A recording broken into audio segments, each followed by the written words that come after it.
If you are what you think about, then you have to start getting real careful about what you think about. Now, you have to start this with being cautious about every conversation that you have with your friends, with your relatives, with your mother, with your husband, with your children, that focuses on what's missing in your life. Because if you want to attract something into your life, something good, something grand, something godlike, something prosperous, something of well-being, health, whatever it might be, if you want to attract that into your life, but you're talking about what's missing and thinking about what's missing, and you understand that what you think about is what expands, you will continue to expand more of what's missing, and you'll continue to attract what's missing in your life. I never talk about what's missing in my life. I only put my attention on what I intend to create. And I have shifted it. And I learned this lesson a long time ago, but the place that it probably expresses it better than any is Esther and Jerry Hicks' book, Ask and It Is Given. The Teachings of Abraham, it's called Learning to Manifest Your Desires, have more than anything, I think they're the greatest, among the really greatest teachings on the planet today.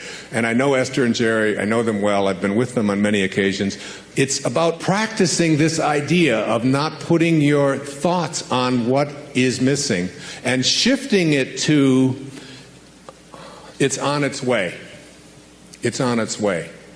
It's on its way. 4 words, just get them tattooed someplace inside of you. Whatever it is that you would like to attract into your life, know that it's on its way. And I want to say to you that as you begin to get your thoughts more harmonized with Tao thinking, that is, with the thinking of the source, the thinking of God, that which always has been, that which does nothing but leaves nothing undone, as you begin to more and more harmonize in this way, what happens is that you start elevating your thoughts so that the habit of how you think becomes more harmonized rather than a polarity with what you want to attract. It becomes harmonized with it, and it becomes your natural way of how you think all the time. And you start then beginning to teach your children the same way of thinking. So you just catch them when they start saying things like, oh, with my luck it won't work out. Why have any of us ever learned to say, with my luck, and having it mean things aren't going to work out? Why wouldn't you say, and just have it as your habit, with my luck, it'll probably show up faster than it normally does? Why not have that kind of a way? Because here's what happens. As you begin to shift the way that you think and have an anticipation that this thing is going to work out for you, you can only act upon your thoughts. And as you get these higher and higher thoughts, what happens is that the thought is now more aligned with what it is you want to attract, and then you start acting upon that thought. And as you start acting upon the thought that it will work out, that it's probably on its way, you start to see how this whole system all works. In other words, call it the universe, whatever you want, begins to conspire with you. It begins to act almost in where you suddenly become a collaborator with fate. And instead of fate being something that just might or might not happen to you, you're in collaboration with what it is that you want to attract. I mean, ask any physician, there's physicians here today, ask them about something called the will to live. Ask them about somebody who's going in for a corneal transplant and thinks that I'm going to see when this thing is done, rather than someone who thinks it probably won't work out. And which one would they rather work with? What is this thing called the will to live? What is this thing, this inner kind of thing that says, I refuse to allow myself to think? I say to my mother, who's 90 years old, almost 91 years old. I was with her for the last 5 days, every day, all morning long with her. And she's been going through some difficulties and so on. Most of you saw her on the PBS show, if you saw The Inspiration. She has always said to me how she was going to die. She said it to me when she was 60. what her death was going to look like. When she was going to die in her sleep, and it was going to be, it was going to be a peaceful thing, and she was going to do it when she was ready.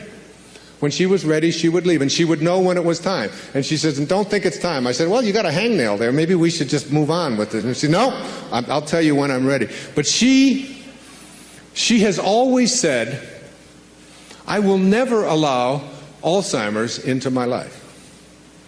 She's always said that is not something. She'll say things like, well, I can't remember this name quite as well as I did before, but that concept of it's just not anything that I've ever allowed myself to think is a possibility. And I said to her, well, what if you're wrong? She'll say, well, who'll know the difference?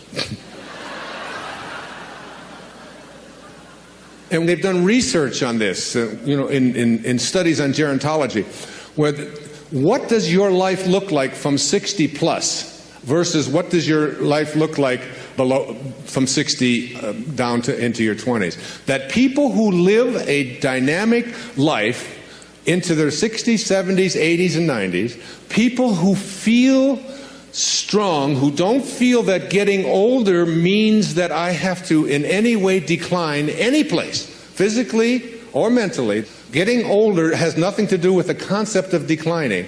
That when people are in their 20s and 30s and 40s and 50s, and this is their perception of what their life is going to be like when they're in their 60s, that those people have a much greater chance of not attracting the kinds of diseases that are so much age-related as do people who think of old as infirm and declining throughout their 20s, 30s, 40s, and 50s. That you change the way you believe about that and you say declining is not a possibility. I don't think about what's missing. You don't put your attention on what's missing. You don't tell other people about what's missing. And you don't tell other people about what you can't do and what isn't working and how terrible the world is. And the Tao teaches so much about it was written for leaders, people in positions of power. But I've translated all of that into your own level of leadership. And the great leaders are the ones who eschew violence. You have got to get yourself to a place where you don't allow yourself to have violent thoughts come into your consciousness. That means you got to watch the movies you're watching. That means the games that your children are playing, video games, have got to be monitored and removed when they have violence built into them. It means that you don't watch the news and you don't read the stories, endlessly reaffirming what a terrible place this world is. It is not a terrible place. It's a perfect place. It's a beautiful place. There are just some leaders who are connected to Tao and others who are not. And we can create the kind of world that we want to create when enough of us begin to say, not part of my consciousness. Nope, I don't buy gossip. No, I don't buy violence. No, I don't have anything to do with that. And you just turn the channel, you turn it off. I pick up a Time magazine when I get on a flight and I go through and I say, I won't read the stories that involve killing. I won't read this. I don't need to hear any more about any more people blowing themselves up. I don't need to continue to have that as a part of my consciousness because I want to be someone who radiates out God-realized thinking. That's what I want to do. And I can't do that if I'm constantly being imbued with that. So I just go through the pages, page. And usually I say, oh, just threw away another $4.95. There's nothing in it to read. Every once in a while, a good story about maybe Tiger Woods or something. But by and large, there's not much in there. And you don't have to fill yourself with that kind of energy. So you don't put your thoughts on what's missing. You don't put your thoughts on what always has been. You don't put your thoughts on what others want for you, unless you want more of what others want for you to continue to show up into your life. So that if you're having conflicts with anybody that's out there, you don't have to put your attention on any thought that is out of harmony with the relationship that you would like to have. It doesn't have to be. You can have a love story replace a hate story by just changing your thoughts in any moment of your life. As you'll see, some of you will see it this afternoon, as Katie works with some of you and does the work and teaches you to ask yourself these questions about how can you be sure? How can you be sure that that thought is true? Why not have a love relationship with your ex-husband or your ex-wife? Why not have a love relationship with your in-laws? Why not? Why not have it with everyone on the planet? Why not? Indeed, why not? Every moment of your life, this choice is yours. You can either be a host to God or a hostage to your ego. It's your call.